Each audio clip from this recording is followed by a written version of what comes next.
두 번째 대선 뉴스를 지금 공개하겠습니다. 함께 보시죠. 이번 주에 2차 TV 토론회 예정돼 있는데 TV 토론회 영향력이 커지면서 이 신경전이 치열합니다. 네거티브도 여전한데 일단은 TV 토론을 앞둔 신경전부터 보겠습니다. 누워서 국정을 운영할 건가라는 비판과 나이 든 거 비하하냐라는 반박이 안철수 캠프와 문재인 캠프 사이에서 오고 갔습니다. 먼저 김유정 국민의당 선대위 대변인의 내용부터 들어보시죠. 2시간 동안 서서 토론회를 하는 것이 육체적으로 힘들다는 이유입니다. 노세한 문재인 후보가 정상적인 국정 수행이 가능하겠습니까? A 후보와 B 후보가 토론을 하고 있을 때 나머지 세 분은 가만히 서 있어야 되는 어색한 일이 벌어지게 됩니다. 후보의 건강이 약하다 이런 취지로 악의적으로 또 이것을 왜곡 해석해서 전파하는 분들이 계셔서 대단히 유감스럽게 생각합니다. 정성희 위원님, 토론회에서 대본 없이 일어서서 자연스럽게 본인의 컨텐츠로만 승부를 하는 것으로 평가되고 있는 스탠딩 토론을 두고 2시간 내내 스탠딩 토론을 할 거냐 말 거냐에서 애초에 문재인 후보 측의 스탠드 토론 거절을 한 것을 갖고 이 공방이 지금 야기된 것이죠. 둘 다 대변인의 논평이 마음에 안 듭니다. 예. 저렇게 그 국민의당에서 마치 스탠딩 토론의 거절의 이유가 그 문재인 후보, 지금으로서는 후보자 중에 나이가 많은데 마치 그것을 비하하는 듯이 저렇게 공격을 한 거는 저는 옳지 않다고 생각하고요. 마찬가지로 그 문재인 캠프 측에서 그거에 대해서 나오는 그 반발도 저는 마음에 안 든다고 생각합니다. 사실 스탠딩 토론은 저희가 사설로도 여러 번 지적을 했는데요. 일어서서 하느냐 앉아서 하는 게 중요한 것이 아니라 대본 없이 한다는 거죠. 예. 그래도 대본 없이 하지 않습니까? 자기 정말 실력의 밑바닥이 드러나는 건데, 그래서 오히려 스탠딩 토론을 하게 되면은 대본이 없다는 것 플러스해서 후보의 체력을 과시하는 그런 장도 될 수 있습니다. 미국에서도 이번 대선에서 힐러리하고 트럼프가 다 70대 후보인데, 스탠딩 토론을 함으로써 자기 체력을 과시하는 오히려 기회로 활용을 했거든요. 그동안에 이제, 더불어민주당 측에서는 문재인 후보의 이제 토론 실력이 이제, 수준에 못 미친다는 이유로 아마 제가 거절을 한 걸로 돼 있는데 결과적으로는 받아들였습니다. 예. 받아들였고요. 저는 이번에 스탠딩 토론 앉아서 하냐 서서 하냐 문제가 아니라 대본 없이 한다는 거. 그래서 이번에 실력을 제대로 평가할 수 있다는 거 받아들인 거에 대해서는 저는 결론은 잘 됐다고 생각이 듭니다. 아니 애초에 최종적으로는 스탠딩 토론 하기로 했었는데 애초에 스탠딩 토론을 한다 안 한다 했던 이유는 뭡니까 그럼? 애당초에는 이제 문재인 후보 측에서 반발했던 거는 5 후보가 있는 거예요. 양자 후보면 아마 스탠딩 토론을 무난하게 받아들였을 것 같아요. 근데 지난번 토론의 방식을 보게 되니까 한 사람이 주도권을 갖고 다른 후보에게 물어보는 동안 나머지 3명의 후보가 멀뚱멀뚱 쳐다보고 있는 게 좀 어색하지 않냐라는 주장을 했던 것 같은데 또 돌이켜 생각해 보면 지난해 토론의 과정을 보면은요.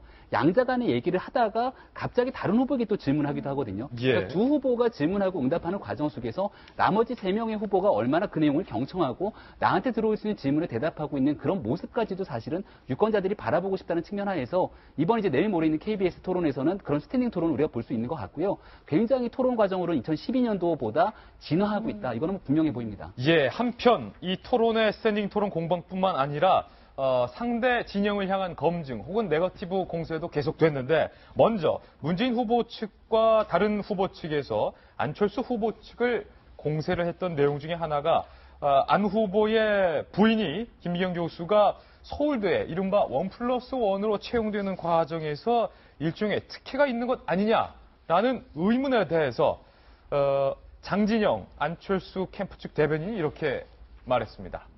아니다. 퀴리 부부도 프랑스 소르본 대학 함께 재직 중에 노벨상을 받았다. 문 후보 쪽의 저질 색안경이라면 퀴리 부부의 노벨상도 1+1으로 수상을 한 것이냐 이렇게 얘기를 했습니다. 그러자 한국당 선대위 대변인 정준길 대변인이 퀴리 부부가 무덤에서 벌떡 일어날 일이다. 뜬금없이 자화자찬이다. 못 말리는 중증 왕자병이다. 이렇게 얘기를 했군요. 재밌는 게요. 문 후보 아들 공세를 펼칠 때는 다른 당들이 다 이렇게 갔는데 여권에 대해 가지고는 지금은 자유한국당이 주로 민주당과 보조를 맞추고 있는 게 흥미로워요. 자유한국당 입장에서는 제가 여러 번 말씀드렸지만 문재인만 때리니까 이게 안철수한테 가네. 이게 안철수 때려야 되겠다라는 거고 이 정준길 대변인은 유명하죠. 5년 전에도 이제 지금 민주당에 있는 금태섭 의원한테 해서 봐. 안철수 나오면 죽는다. 나오지 말라고 해라. 뭐 그 이야기했던 네. 게 그 부분이지 않습니까? 뭐 친구라고 해가지고. 이런 공방은 이제 이어질 것 같습니다. 예. 네. 한편 이번에는 문재인 캠프의 이른바 검색 조작과 여론몰이에 대해서 고발을 한다라는 주장이 나왔는데 안철수 캠프에서 나왔습니다. 들어보시죠. 문편 회원들이 실시간 검색어나 안철수 후보에 대한 부정적인 댓글 작업을 하여 비정상적으로 안철수 후보에 대한 부정적인 기사가 검색의 상단에 노출되는 여론 조작을 하였습니다. 이러한 문팬들의 행위는 2012년 박근혜 대통령 선거에서 활약했던 소위 시발단에 비견할 만한 여론 조작 행위입니다. 검색어와 포털 사이트에 링크되는 것을 조작했다라는 주장인데요. 안철수 캠프 측에서 그 근거로 제시한 이른바 문팬 카페의 게시글이라는 내용입니다. 게시자 지리산 반달곰.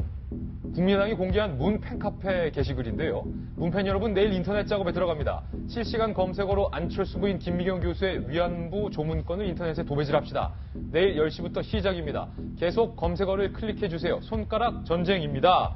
라는 내용으로 이용주 의원 등이 검찰에 고발한 사안이군요. 정 의원님. 이건 정은 충분히 의심할 만하다고 생각이 듭니다. 저는 이제 아침에 출근을 하면서 오늘 아침에 돌직구에서 뭘 다룰까 하면서 그 실검을 이렇게 하면서 뉴스는 알고 있으면 사람들의 반응을 보고 나오는데요. 또 들어가서도 많이 합니다. 사설을 쓰기 위해서. 그런데 자연스러운 그런 댓글이 아니고 그러니까 어떤 한 사람이 어떤 의견을 올리면은 그 다음에는 똑같은 것이 어떤 짧은 시간에 급격하게 올라와요. 그래서 그런데 이제 주로 문재인 측을 지지하는 사람들의 댓글이 많습니다. 그래서 이게 좀 이상해 하면서 내가 몇 사람들한테 이제 주변에서 얘기한 적이 있습니다. 그래서 그런데 저렇게 보니까 문팬 그 팬클럽에 저렇게 특정 시간을 딱 찍어가지고 올리라는 게 나와 있는데 사실은 이거는 좀 조사할 필요가 있다고 생각이 들고요.